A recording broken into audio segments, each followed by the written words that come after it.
Hello everyone. In physics classes, we are doing 5th chapter of class 12, that is magnetism and matter. And today we are going to learn about the Gauss law. It can also be named as Gauss theorem. If you remember in the chapter electrostatic also, we learn about the Gauss law. That was the Gauss law in electrostatics. Here also we are going to do the Gauss law and it is for the magnetism. So in exam, be careful while attempting this question. Either it is asked for the electrostatics or it is asked for the magnetism, because in both the chapters we are having Gauss law. Okay. The electric flux we learned in the electrostatics. Similarly, we have magnetic flux in our chapter magnetism. Magnetic flux is denoted by phi, as electric flux was also denoted by phi. In suffix we are going to write out B, phi B, magnetic flux, phi E, electric flux.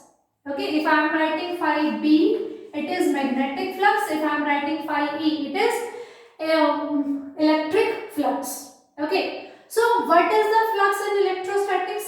This was given by E dot ds and it is given by B dot ds.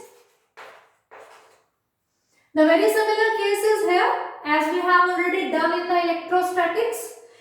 Flux is always telling us the number of field lines passing through a given surface normally. Either it is electric flux or it is magnetic flux. It always represents the number of field lines passing through a given surface normally is known as flux. If the field lines are electric field lines, then that will be the electric flux. If we are talking about magnetic field lines, then that will be the magnetic flux.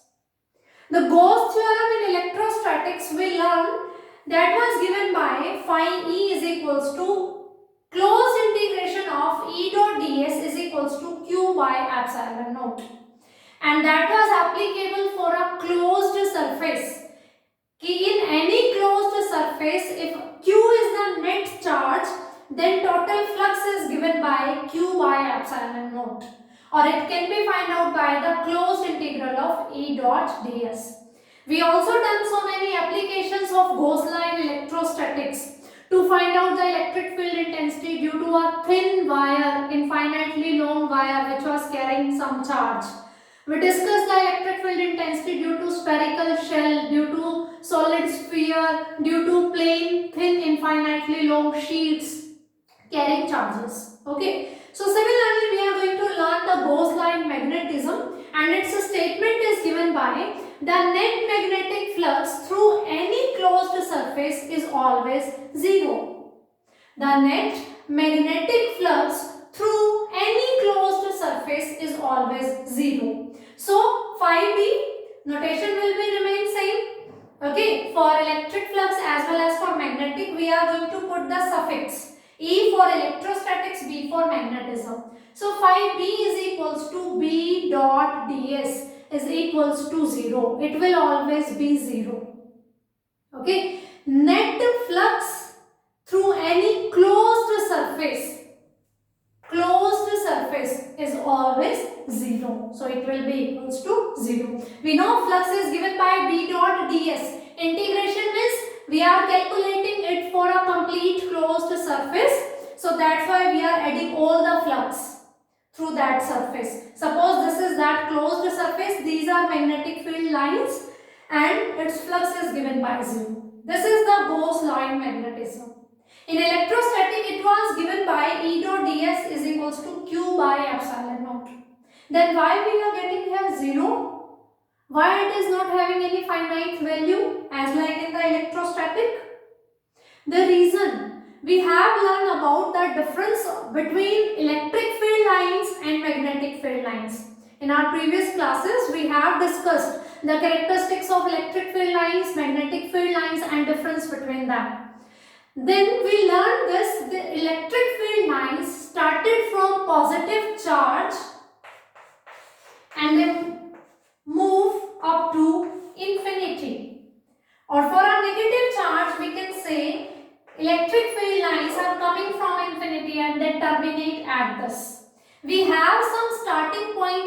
terminating point for electric field lines.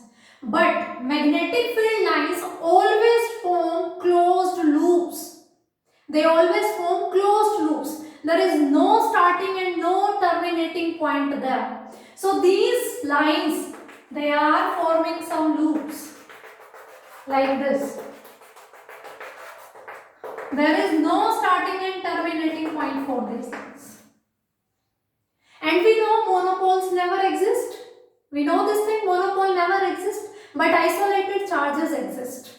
In electrostatic, we learn about that there is a free charge, positive charge, or a free negative charge, isolated charge. But in magnetism, monopole never exists. There is also a dipole, south pole and a north pole. We know the characteristics of magnetic field lines. They always form closed loops. Monopole never exists. There always are dipole. Okay, that's why this is the main reason the number of magnetic field lines entering in any closed surface is equals to the number of magnetic field lines leaving that surface. If we talk about the net magnetic pole strength, that is not there. If we apply the same formula for magnetism, phi B is given by B dot ds is equals to mu naught m plus mu naught minus m. We have two equal and opposite poles, south pole and north pole. One pole strength is m, another pole strength is also m, but with opposite direction, but with opposite sign. So mu naught plus m plus mu naught minus m. They are going to cancel each other and answer is going to be 0. That's why in Gauss law, the closed integration of B dot ds or net flux through any closed surface is always 0. If we want to learn about the consequences of this Gauss law, I have already written. Let's revise this. There are no sources or sinks of magnetic field inside a closed surface. Means inside any closed surface, we do not have source of magnetic field, or we do not have sink where the magnetic field lines can terminate. Why? Because monopole not exist. There is always a dipole, a starting point and then terminating point. They are forming a closed loop because of these two poles. Okay, so there are no sources or no sinks in the magnetic field for the magnetic field in the closed surface. Magnetic pole always exists as a pair of unlike poles having equal strength. Unlike poles, one is south pole, another is north pole. Okay, two south pole, two north pole are not there. One north pole and one south pole is there. So they always exist in form of unlike pairs of equal strength, like this mu naught m plus mu naught into minus m. In magnetism, there is no counterpart of free charges as in electricity. In electrostatic, we learn that an isolated positive charge and isolated negative charge. But in magnetism, we can't deal if we have a south pole only. No. We have learned the previous classes. If we are cutting the bar magnet or any magnet into the two pieces, then we got two new magnets. Suppose it is north-south, then it will be north-south, north-south. There will be have two magnets. If we are cutting it like this, then also we have two magnets with different pole strengths, with a different magnetic moment, but we have two poles. We can't have single pole.